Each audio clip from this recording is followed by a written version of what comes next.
Halo semuanya, aku Novita Silalai. Nah, di sini aku akan membacakan firman Tuhan, kita sama-sama mendengarkan ya. Firman Tuhan diambil dari Ibrani 11 ayat 23. Bunyinya, marilah kita teguh berpegang pada pengakuan tentang pengharapan kita, sebab Ia yang menjanjikannya setia. Nah, setelah kita sama-sama membaca dan mendengarkan firman Tuhan, kita juga akan dengar sedikit cerita gimana sih bumi kita dalam pengharapannya sama Tuhan. Mari kita dengar sama-sama ya. Mengetahui dengan melihat adalah hal yang biasa bagi kita. Tapi sebaliknya, mengetahui meski tidak melihat adalah hal yang sulit bagi kita. Bagi dunia, hal ini tidak masuk akal, sebab mengetahui tapi tidak dapat atau belum dapat melihat berarti adanya ketidakpastian. Bagi orang yang percaya, hal ini disebut sebagai iman pengharapan.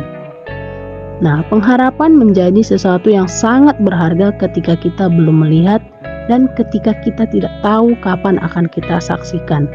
Namun, kita tetap percaya hal tersebut akan terjadi suatu hari nanti di dalam hidup kita.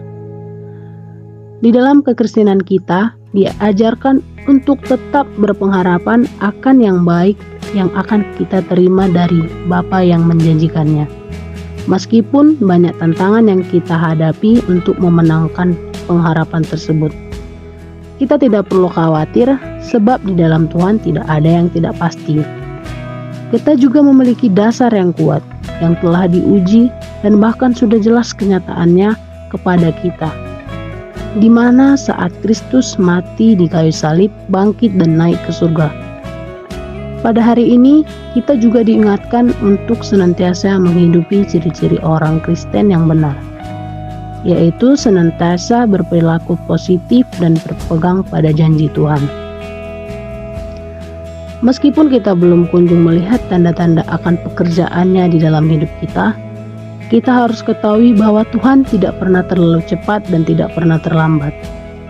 Asal kita tetap tekun berpegang pada pengharapan iman kita, maka Tuhan pun akan mengajarkan baginya sebab Ia Allah yang setia, maka kita berserahlah padanya mulai dari sekarang.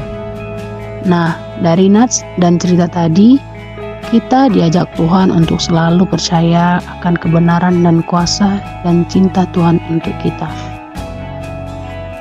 Ada juga tertulis dalam Efesus 1 ayat 18-19.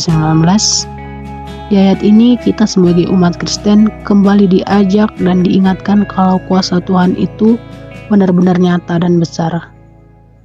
Ujian yang terjadi sama hidup kita bukan seakan-akan penyengsaraan untuk kita, melainkan untuk mengingatkan kita kembali kepada Tuhan Yesus untuk berpengharapan dalam panggilannya. Nah, oleh sebab itu, marilah percaya akan cinta dan kesetiaan Tuhan Yesus untuk kita. Sebab di dalam tantangan hidup, kita pasti mendapatkan penghiburan dan kekuatan dari Tuhan Yesus.